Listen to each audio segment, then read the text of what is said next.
District Administrator at Randall, and we do have a non-reoccurring operational referendum coming up on the ballot on April 6th.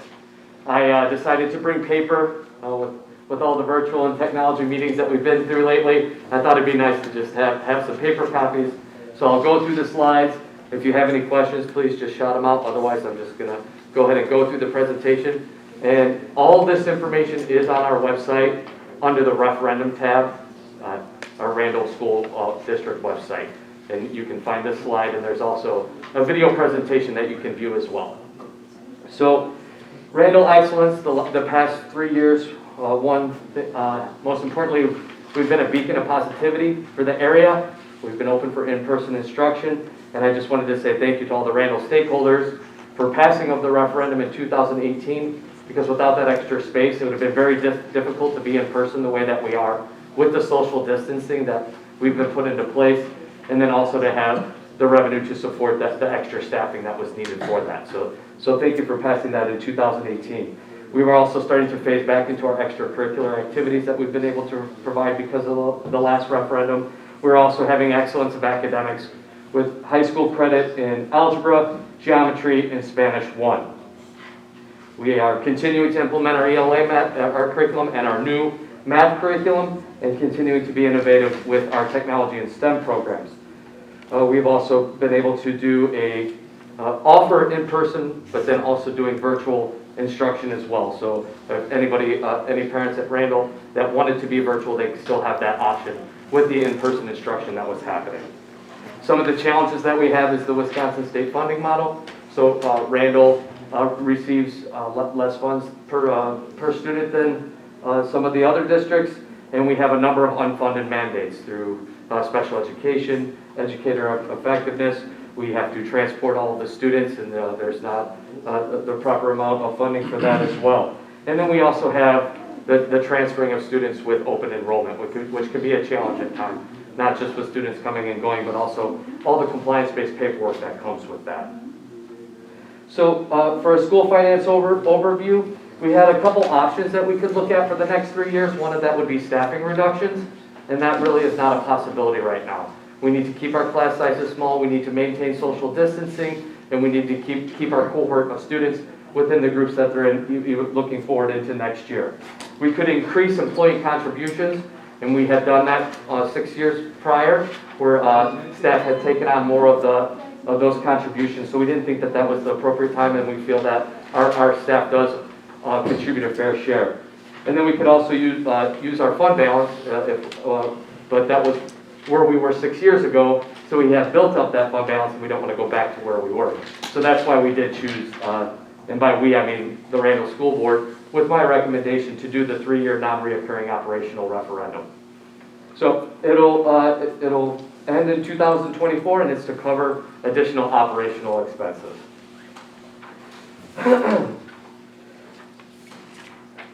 One of the things that we do look at when making this decision is that the revenue limit, we have seen a 0% increase in the revenue limit since 2009. So over a decade, so our expenditures and inflation has increased, but the amount of money that we can ask for we've seen a 0% increase. And also the equalized aid, meaning the money we get from the state, has also decreased since 2007 and 2008 to the tune of $873,000, which is approximately a 28% reduction. So we had those funds to educate the students at Randall, and then we had to find a way to fill that gap. And that's one of the reasons why we're using the operational referendum. You can see a mill rate breakdown on that slide. And you can see that our debt is starting to decrease. That's the dark bar at the top. And that's because we are aggressively paying off the debt from the 2018 referendum to try to save up, not capture some of those interest dollars. So moving along to our mill rate comparison, board philosophy is we're trying we don't want to be on either end of that spectrum, so we are going to continue to be right in the middle of that. So as we look at the mill rate, which is a question we get a lot on what's it going to look like in the next 3 years. So it's projected, we projected a 2% increase in equalized property values, so how much the property that someone owns is worth. And we are looking at having a mill rate at $6.65, which we are currently at $6.88. In the year 20, and it's hard to say, 22, 23, where does the time go? $6.60, and then in 2023, 24, $6.55. So you will see that decrease in the mill rate, and again, that's also because we are going to be levying less for the debt. So you can see that the impact, the potential impact for a home of $200,000 would be $1,330, and that's down from $1,376 from this year. You can see the breakdown on the next slide for the referendum allocation, and the big substantial amount will be to maintain our small class sizes, and that's approximately one teacher per section. And again, that's been very crucial for us to be back in person. We'll be also using that to continue to enhance our STEM program, to continue to enhance our after-school programs, and then also our gifted and talented program. We will no longer be making contributions to our fund balance because we are within that 20 to 22% range. That's the recommended range where you want to be, so that you don't have to make drastic shifts in your budget if something bad was to happen. So we now have our fund balance where it needs to be, and we're no longer going to be making contributions to that. So I know it's a lot, I'm talking fast, but Randall has had a history of successful referendums and supporting the Randall School, being the beacon of positivity that we are, especially in the last year. And I also just, again, want to say thank you to the stakeholders for the passing of the 2018 referendum, because without that, we would not be in the place that we're in today. So we'll continue to maintain our fund balance. We'll continue to maintain the excellent programs that we offer at Randall, continue to strive towards the achievement of excellence with our strategic plan, where we keep the students at the center of the work that we do, and continue to build on a strong culture for the community. So again, this is on the ballot for April 6th, and I would just rather open it up for questions because I feel like I've been talking a lot. Anybody have any questions? I'm curious, what do you consider a fair amount that they contribute to their pensions? The staff? Yeah, 22%. 22%. Mm-hmm. Okay. So in other words, the rest of the community pays for the rest, Correct. correct? And it used to be 100% district contribution. Okay. And what is it going to actually cost the taxpayers? Well, that depends on your property value. Yeah. So if you look at that, So I see you got like homes for 150,000. yep, So those in between that amount, it will still be, No, it's based on the mill rate. So it's Yeah. $6, and depending on what year it is, $6.65 per 1,000. per $100,000. It'll be $665.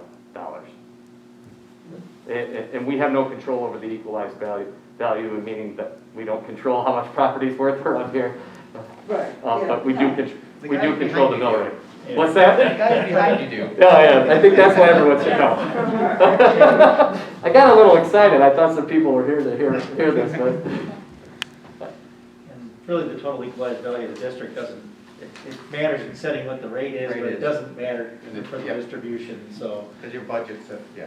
exactly. So, just real quick, I Yep. assume that the other ones passed just fine. I noticed you had the same, non-recurring referendums in 16 and 18, so I assume everything went fine with those.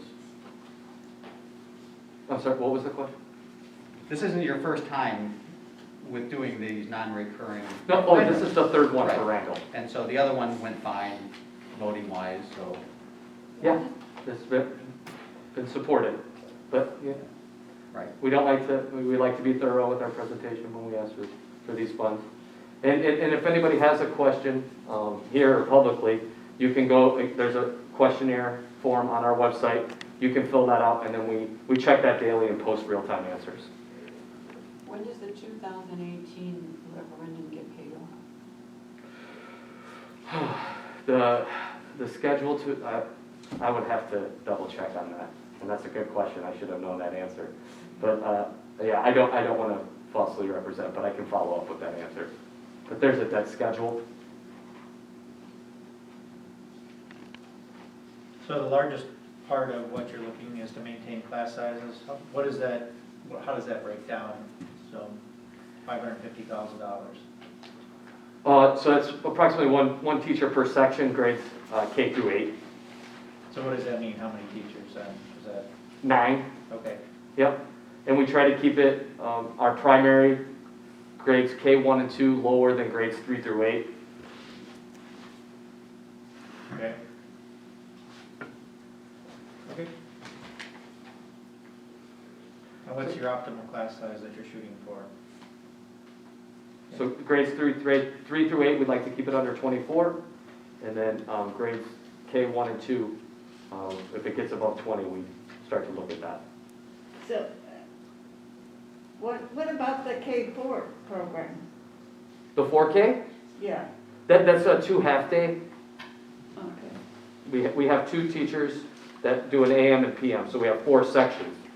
okay, And those are under 20 as well, and they have an aide. okay.